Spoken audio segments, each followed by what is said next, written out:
Hello students, चलिए start करते हैं बेटा। एक्सरसाइज 9.1 का क्वेश्चन नंबर सेकंड देखते हैं। स्टेटमेंट रीड करेंगे एक बार। क्या है?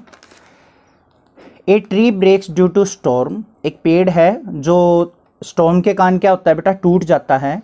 And the broken parts bend so that the top of the tree touches the ground. और जो टूटा हुआ पार्ट है उसका जो टॉप है वो क्या करता है, ग्राउंड को टच करता है with making an angle of 30 degree. वो 30 डिग्री एंगल बनाता है। The distance between the foot of the tree, tree के निचले हिस्से से लेके to the point where the top touches the ground is 8 metre.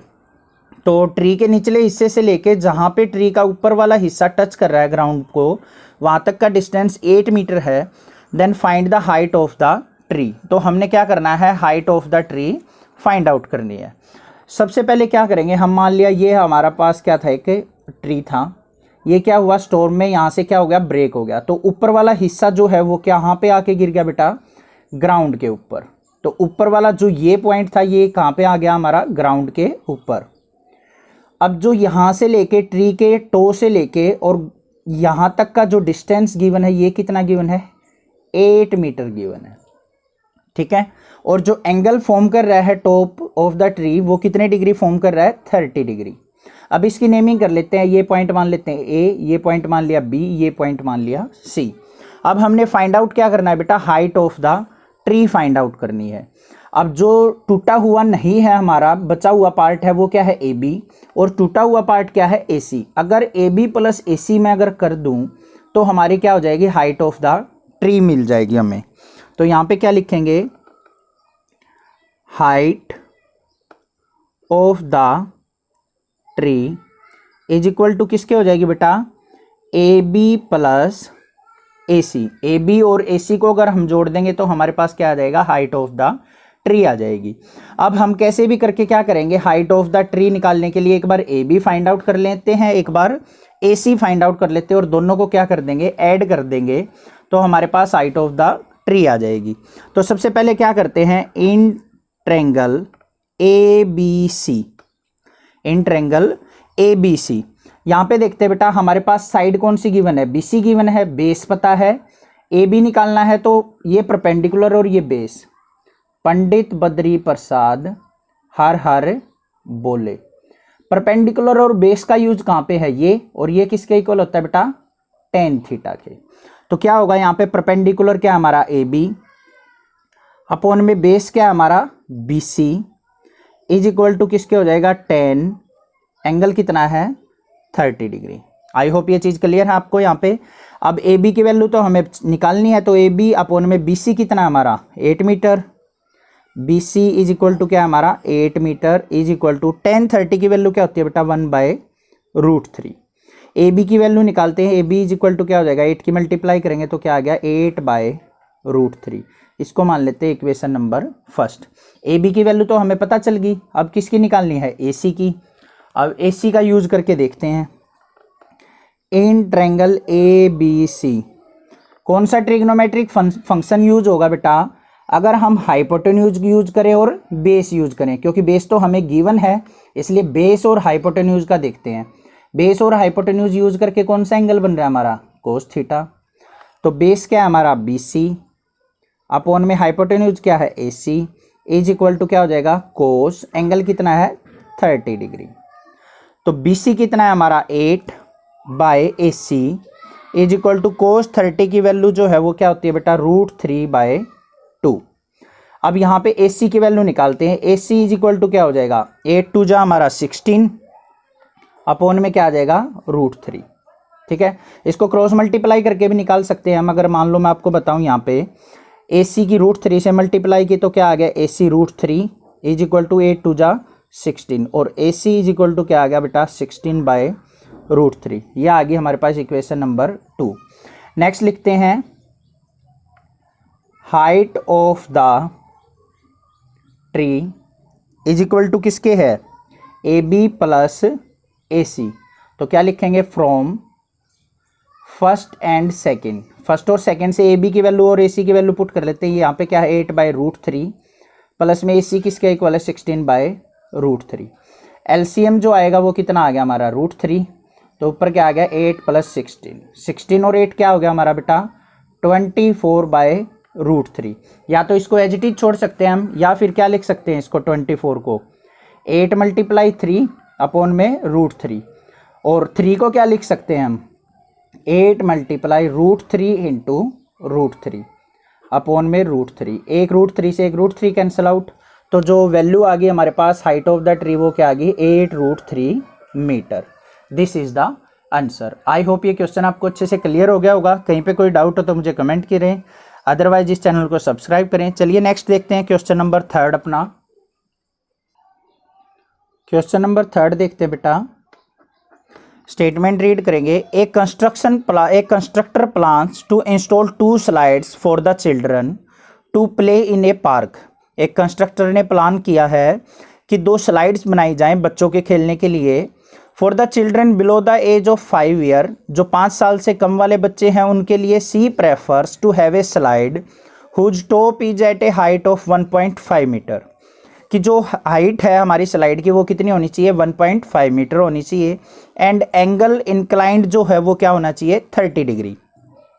Next क्या कहा है उसने, whereas the elder children 5 year से अबो जो बच्चे हैं she wants to have a step slide at a height of 3 metre. उनके लिए कितनी हाइट की स्लाइड बनानी है 3 मीटर हाइट की, and inclined at an angle of 60 degree, और एंगल ऑफ इंक्लाइनेशन क्या होना चाहिए 60 डिग्री टू द ग्राउंड।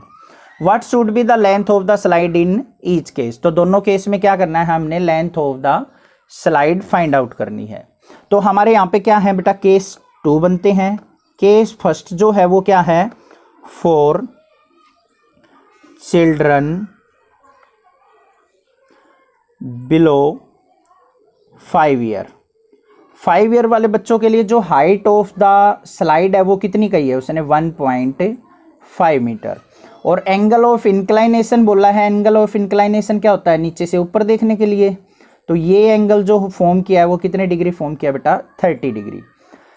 अब ए बी सी इसकी नेमिंग कर लेते हैं। ए सी वैल्यू हमने फाइंड आउट करनी है क्योंकि स्लाइड की वैल्यू निकालनी है।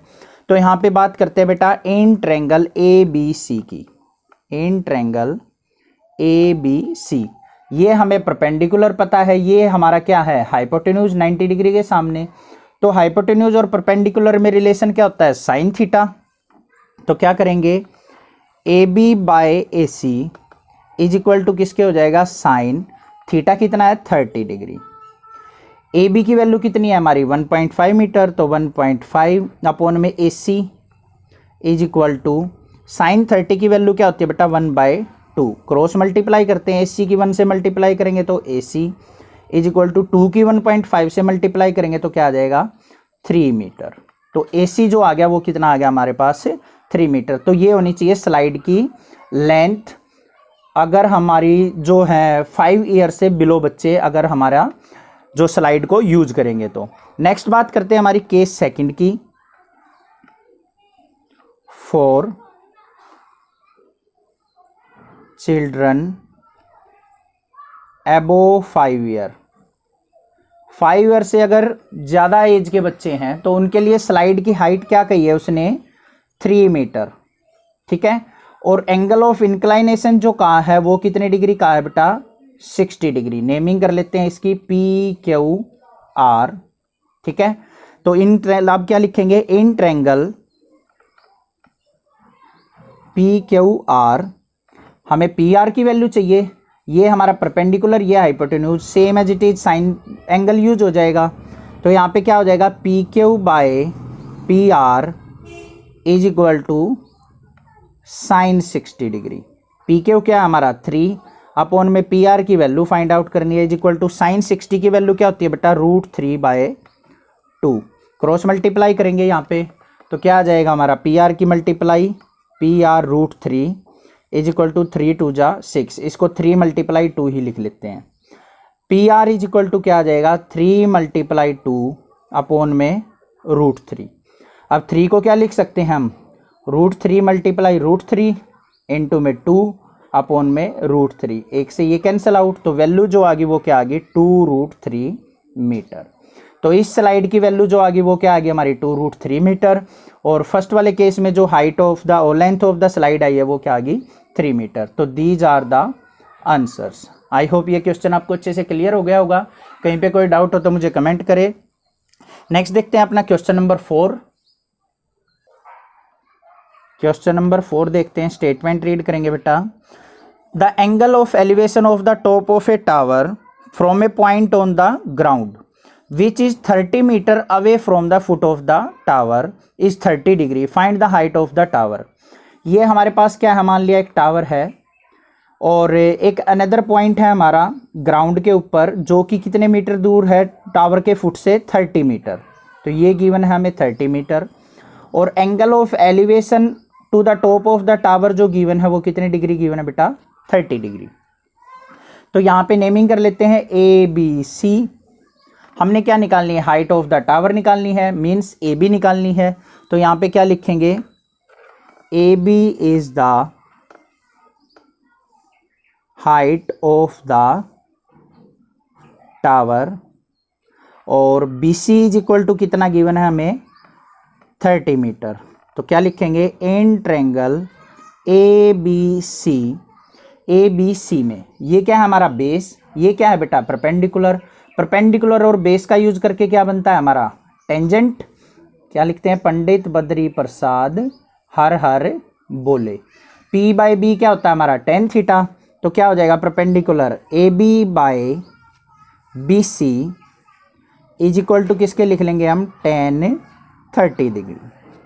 AB की वैल्यू हमने फाइंड आउट करनी है, तो AB अपॉन में BC की वैल्यू क्या है हमारी 30 इज इक्वल टू tan 30 की वैल्यू क्या होती है बेटा 1/√3। तो AB इज इक्वल टू क्या हो गया हमारा 30 को ऊपर लेके जाएंगे 30/√3। या तो ये आंसर छोड़ दो, या फिर इसको सिंप्लीफाई करके लिखना चाहते हैं आप, NCERT मैथ चाहिए, मैथ का आंसर चाहिए, तो AB इज इक्वल टू 30 को क्या लिख सकते हैं बेटा 10 × 3 अपॉन में √3। और इसको और क्या लिख सकते हैं, 10 × 3 को लिखा जा सकता है √3 × √3 अपॉन में √3। एक √3 से एक √3 कैंसिल आउट, तो वैल्यू जो आ गई वो क्या आ गई 10√3। तो यहाँ पे क्या लिख देंगे, हाइट ऑफ द टावर क्या हो जाएगी बेटा 10√3। This is the answer. I hope ये क्वेश्चन आपको अच्छे से क्लियर हो गया होगा। कहीं पे कोई डाउट हो तो मुझे कमेंट करें, अदरवाइज इस चैनल को सब्सक्राइब करें, लाइक करें और शेयर करें। Thank you students.